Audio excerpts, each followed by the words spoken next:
15% of the total portfolio with that new position. And I wanted to see if I'm correct about that. Yeah, well, on the second point, that really isn't correct. We have positions which you don't even see because we only listed the ones above 600 million in the last report, and obviously those are all smaller positions. Sometimes that's because they're smaller companies and we couldn't get that much money in. Sometimes it's because the prices moved up after we bought them. And sometimes it's because we may be selling the position down even. But so there's nothing magic. We like to put a lot of money in things that we feel strongly about. And that gets back to the diversification question. We think diversification is, as practiced generally, makes very little sense for anyone that knows what they're doing. Diversification is a protection against ignorance. I mean, if you want to make sure that nothing bad happens to you relative to the market, you own everything. There's nothing wrong with that. I mean, that is a perfectly sound approach for somebody who does not feel they know how to analyze businesses. It's crazy to own 50 stocks or 40 stocks or 30 stocks probably, because there aren't that many wonderful businesses that are understandable to a single human being in all likelihood. And to have some super wonderful business and then put money in number 30 or 35 on your list of attractiveness and forego putting more money into number 1 just strikes Charlie and me as madness. And it's conventional practice, and it may, if all you have to achieve is average, it may preserve your job, but it's a confession in our view that you don't really understand the businesses that you own.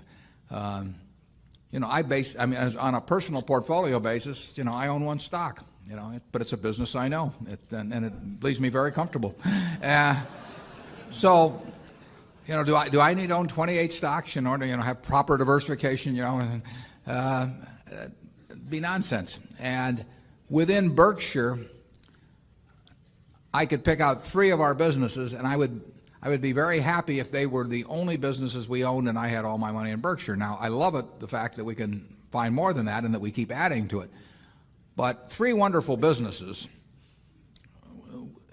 is more than you need in this life to do very well. And the average person isn't going to run into that. I mean, if you look at how the fortunes were built in this country, they weren't built out of a portfolio of 50 companies. They were built by someone who identified with a wonderful business. Coca-Cola is a great example. A lot of fortunes have been built on that. And there aren't 50 Coca-Colas.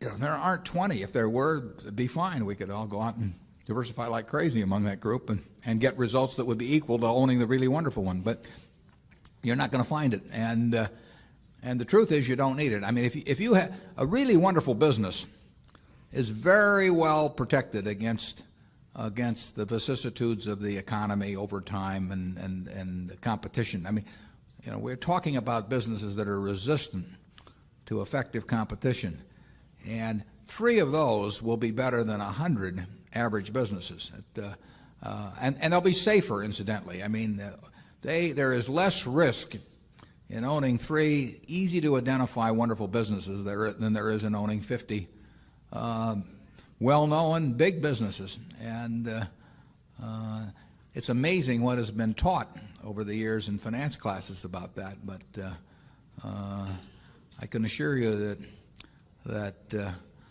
I would rather pick, if I had to bet the next 30 years on the fortunes of my family that would be dependent upon the income from a given group of businesses, I would rather pick 3 businesses from those we own than own a diversified group of 50.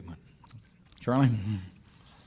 Yeah, what he's saying is that much of what is taught in modern corporate finance courses is twaddle.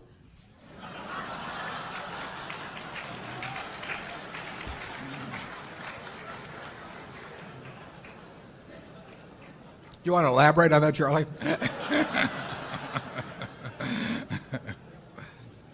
You cannot believe this stuff. I mean, it's modern portfolio theory and